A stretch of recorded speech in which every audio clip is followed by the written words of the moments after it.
बिहार में इस बार क्या होगा, इसकी चर्चा पूरे देश में हो रही है और इसीलिए हम पटना में हैं, जहां बात बिहार की कर रहे हैं। और आज हमारे साथ इस वक्त बातचीत करने के लिए एक बहुत खास मेहमान मौजूद हैं।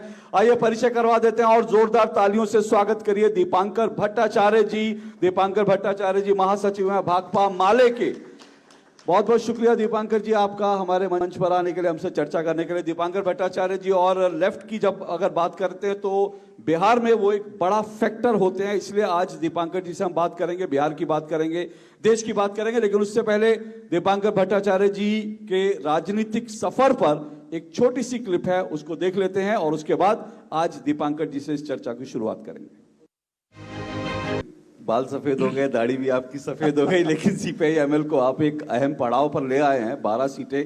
लेकिन इस बार बड़ी टसल चल रही है, आप सीटें बढ़ाने की कोशिश कर रहे हैं। देखिए, पार्टी के बारे में तो ज़रूर हम लोग सोचते हैं, लेकिन हमें लगता है कि इस समय तो पूरे देश, बिहार, क्योंकि आपने चर्चा की चुनाव, तो आमतौर पे चुनाव का मतलब होता है कि सरकार की परीक्षा होती है उस समय और जनता परीक्षा लेती है। इस बार बिहार में जो हुआ है कि अचानक एक आउट ऑफ सिलेबस क्वेश्चन आया और जनता की परीक्षा ली गई, एसआईआर 3 महीने का। तो अभी किसी तरह तो एसआईआर से हम लोग निकले हैं, बहुत सारे लोगों के नाम कट गए हैं। इसलिए बिहार का जो चुनाव है इस बार, ठीक है, पार्टियों के अंदर तो महागठबंधन है, पिछले बार से ज़्यादा बड़ा गठबंधन है, नई पार्टी है वीआईपी, और भी कुछ छोटी छोटी पार्टियां हैं, तो सीट को लेकर के बातें हो रही है।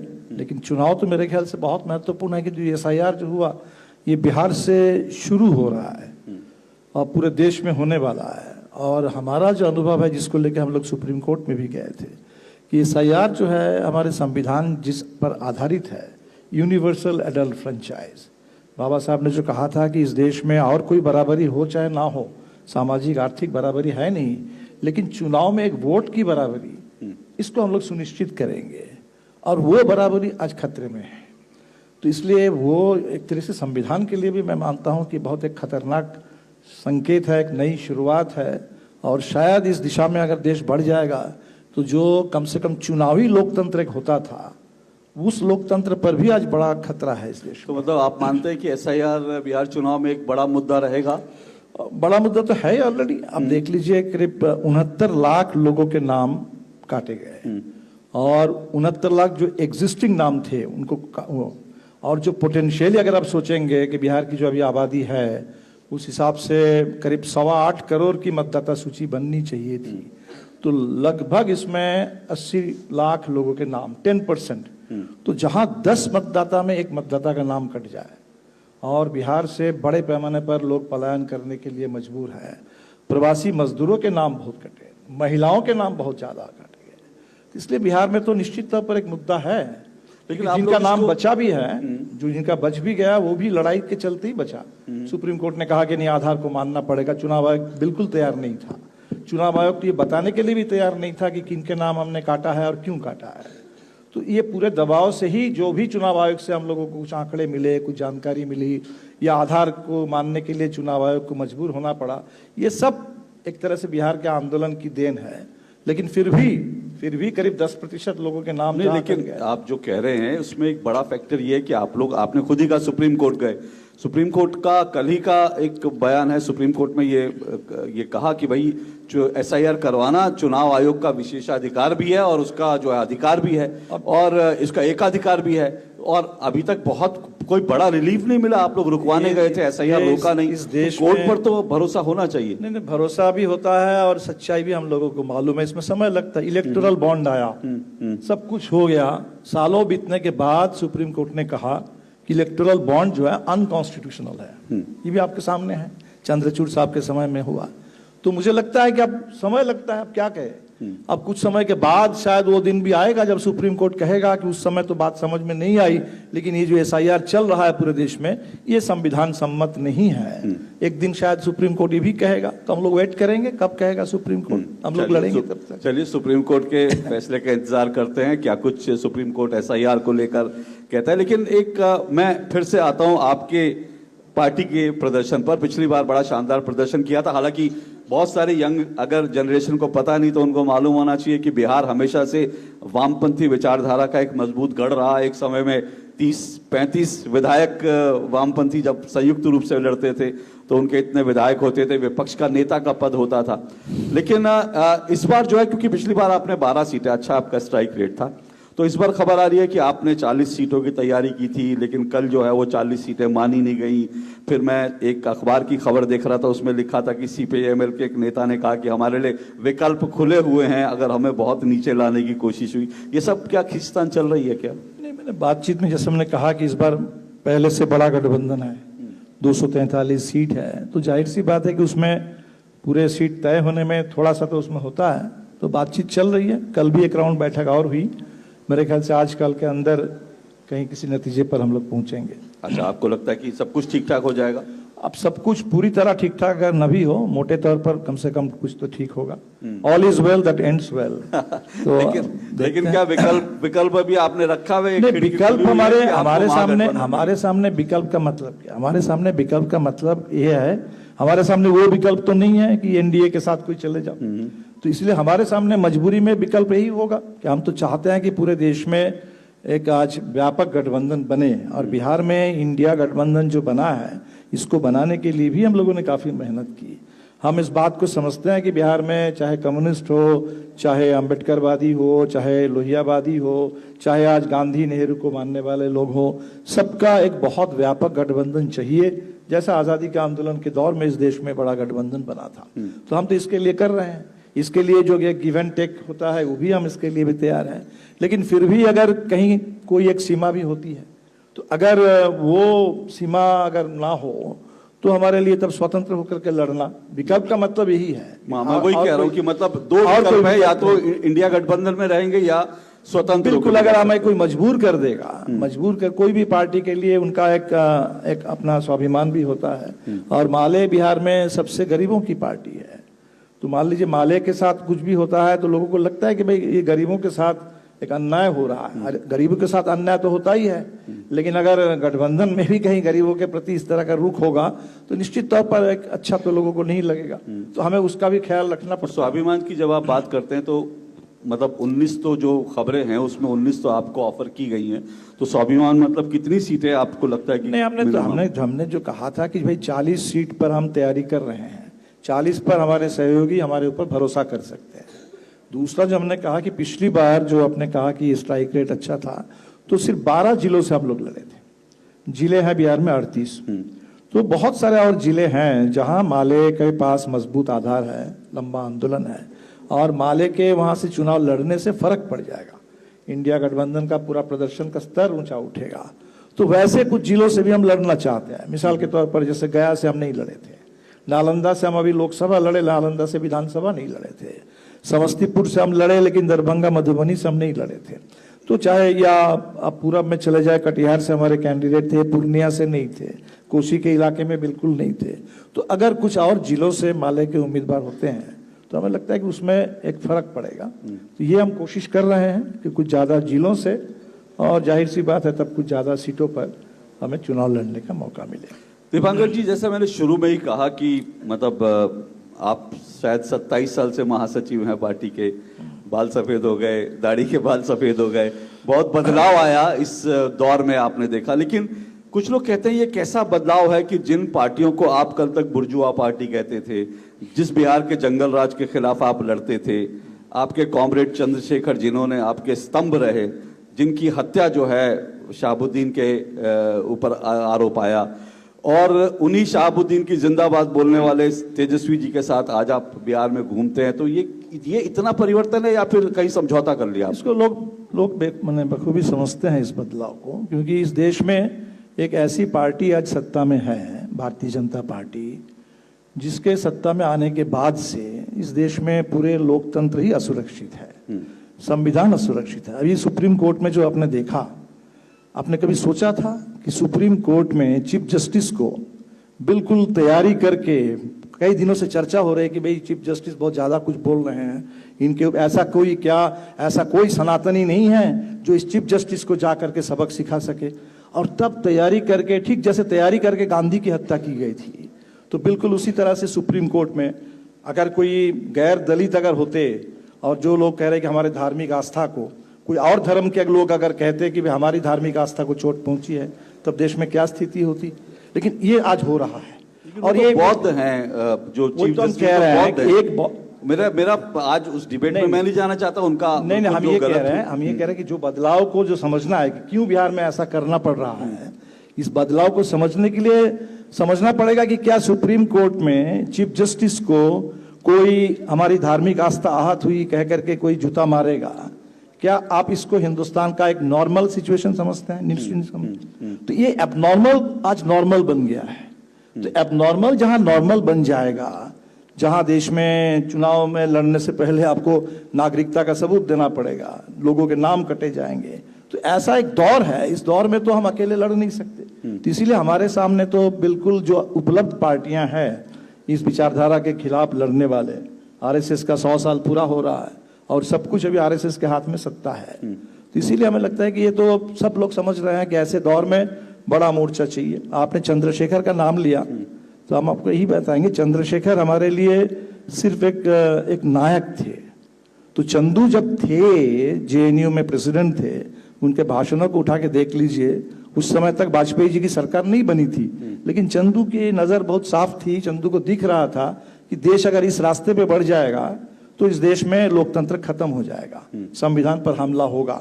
और दूसरा रास्ता है कि हमें आजादी, लोकतंत्र, संविधान के पक्ष में एक आधुनिक भारत के लिए लड़ना पड़ेगा। तो चंदू आज अगर होते तो चंदू जो काम करते, चंदू आज नहीं है।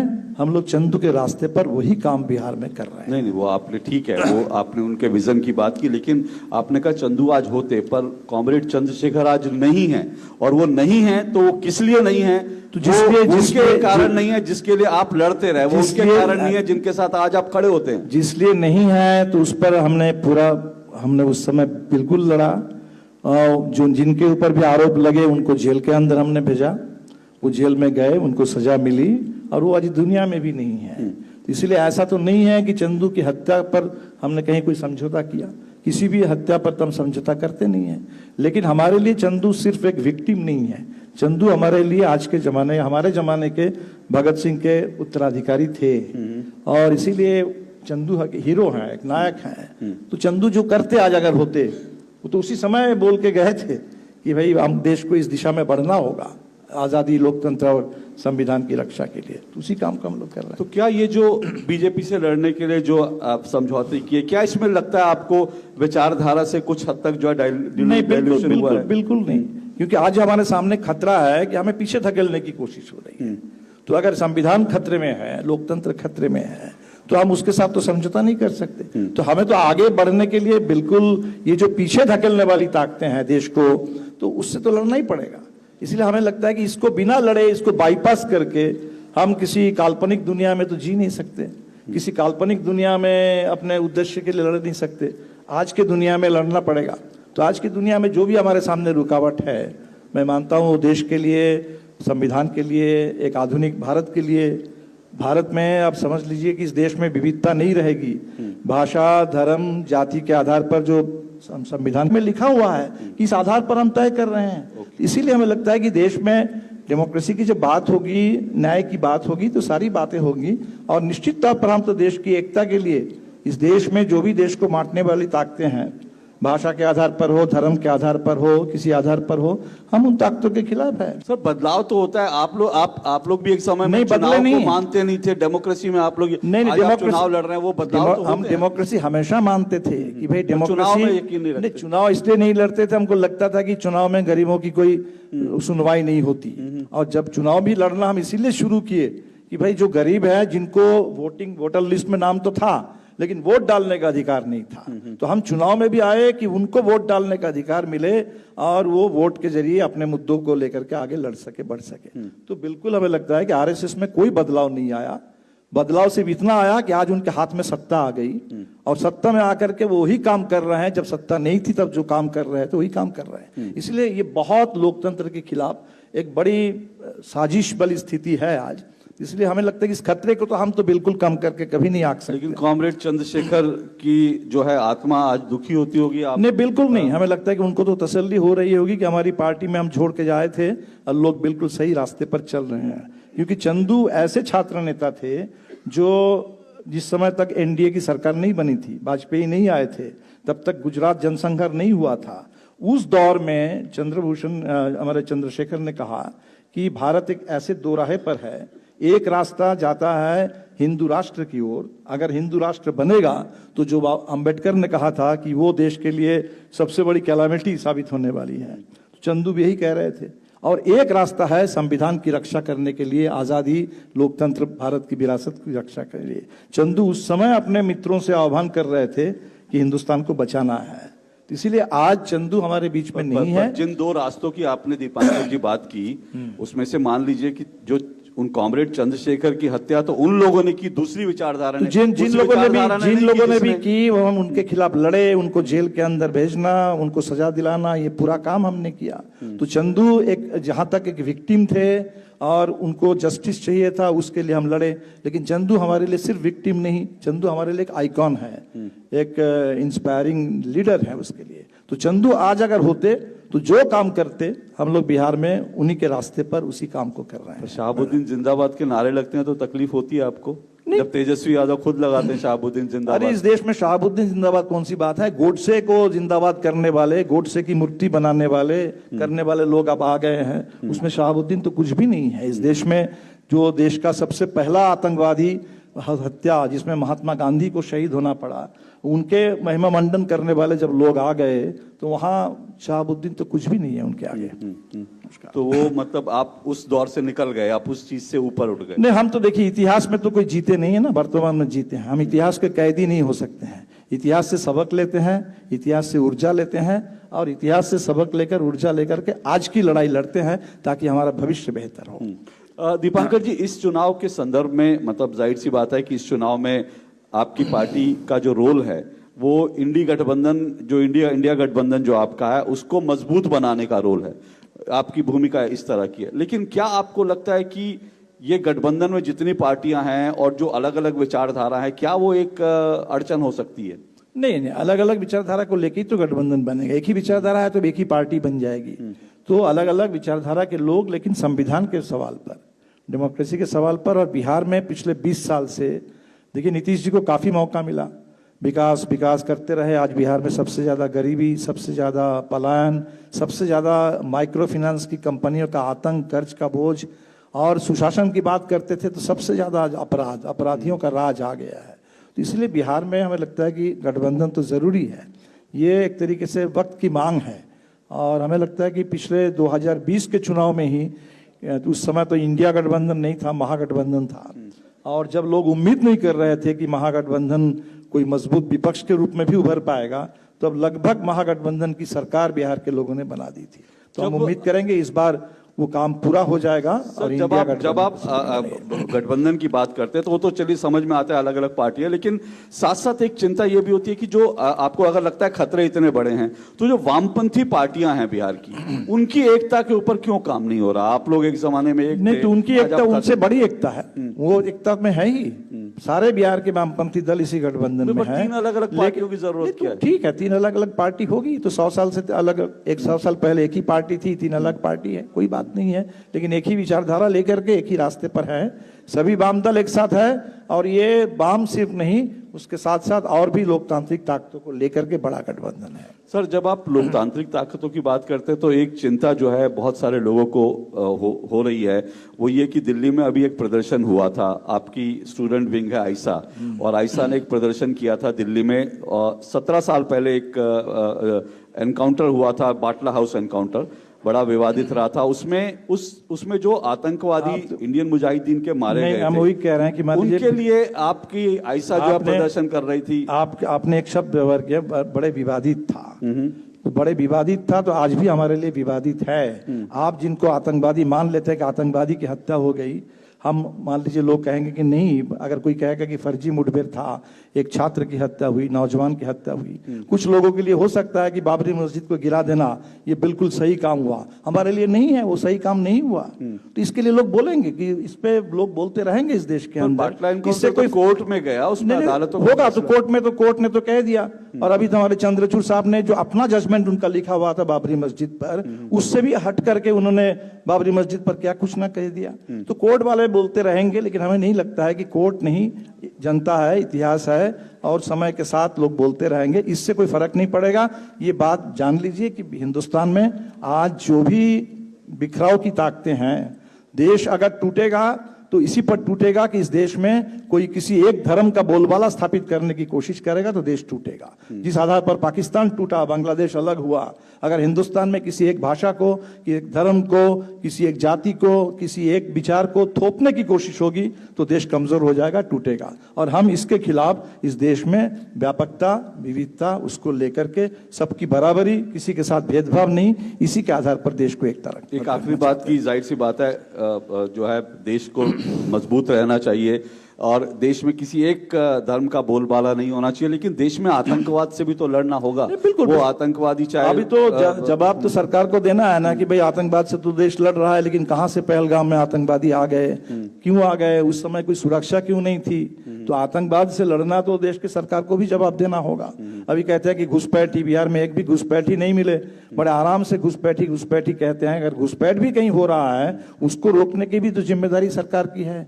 तो जिम्मेदारी नहीं लेते हैं, सिर्फ आरोप लगाते हैं और कहते हैं कि लड़ने का ही रास्ता है। तो हमें लगता है कि देश तो लड़ रहा है, देश ने कभी आतंकवाद को इस देश के अंदर समर्थन नहीं मिला। यहाँ तक कि पहलगाम के इस बार के आतंकवादी घटना के बाद सबसे बड़े बड़े प्रदर्शन कश्मीर के लोगों ने किया, सड़क पर आकर के किया है।